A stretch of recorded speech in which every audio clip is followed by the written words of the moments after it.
Hey, welcome back.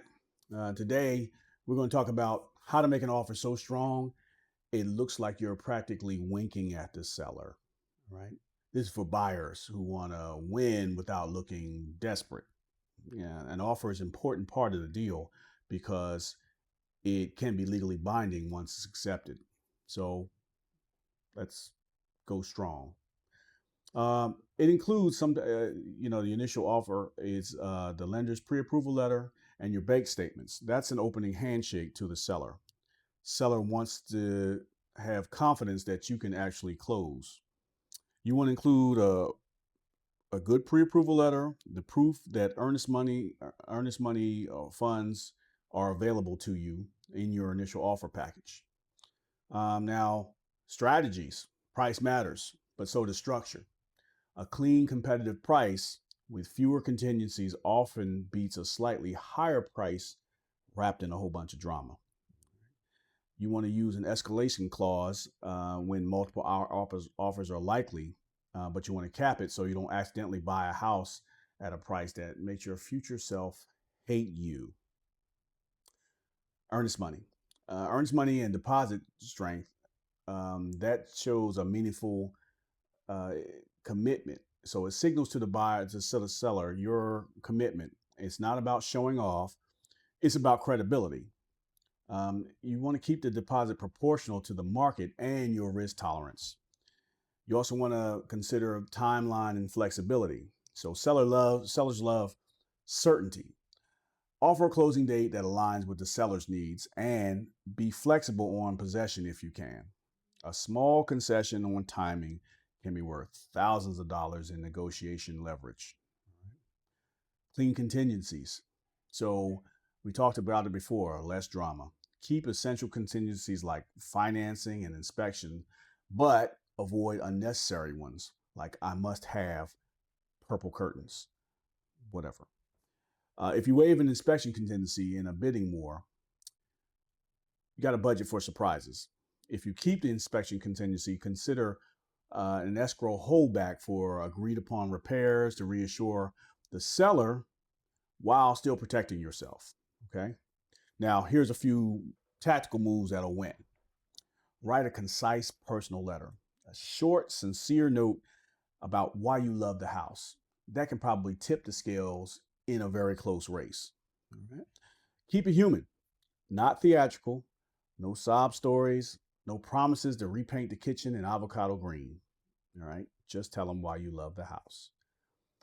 Uh, Escalation clauses. Use them wisely.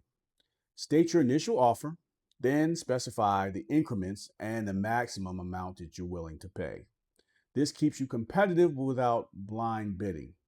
Make sure the clause is clear and verifiable. All right. Offer seller credits instead of price cuts. Seller credits towards closing costs can help buyers with cash constraints while keeping the seller's headline price intact. Okay. This is especially useful with buyers who are coming with low down payments. Right. Also, consider appraisal gap coverage. If you're in a hot market, offer to cover a reasonable appraisal shortfall up to a set amount. This reassures the seller without committing you to unlimited risk. Here's some tips though. Always, and I mean always, talk to your lender before you sign anything. The lender, the realtor, and you, the triangle. Um, Confirm how seller credits, seller concessions, and appraisal gaps affect your loan. The lender's rule vary, and they vary from state to state, company to company, and surprises at underwriting are like, you know, that's the party foul of real estate. Get everything in writing. Verbal promises, they're cute, but they don't mean anything. They are worthless at closing. If the seller agrees to repairs, leasebacks, leaseback terms, or leaving appliances, put in the contract with timelines and remedies. All right. There's some red flags. Red flags and warnings. Let's see. Don't overpay emotionally.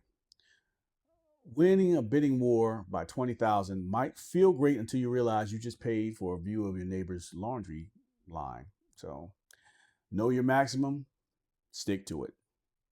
Beware of waived inspections. Waived inspections to win a house is kind of a high wire, high risk move with no net.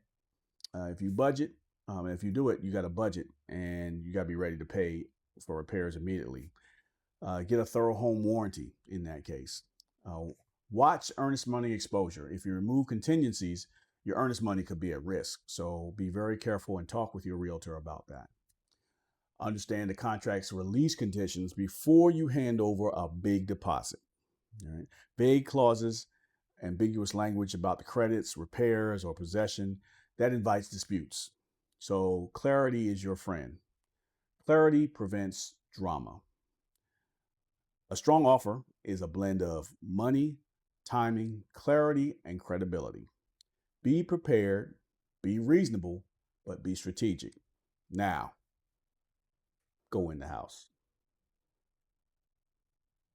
Like or subscribe. Tell me what you think. Have a good one.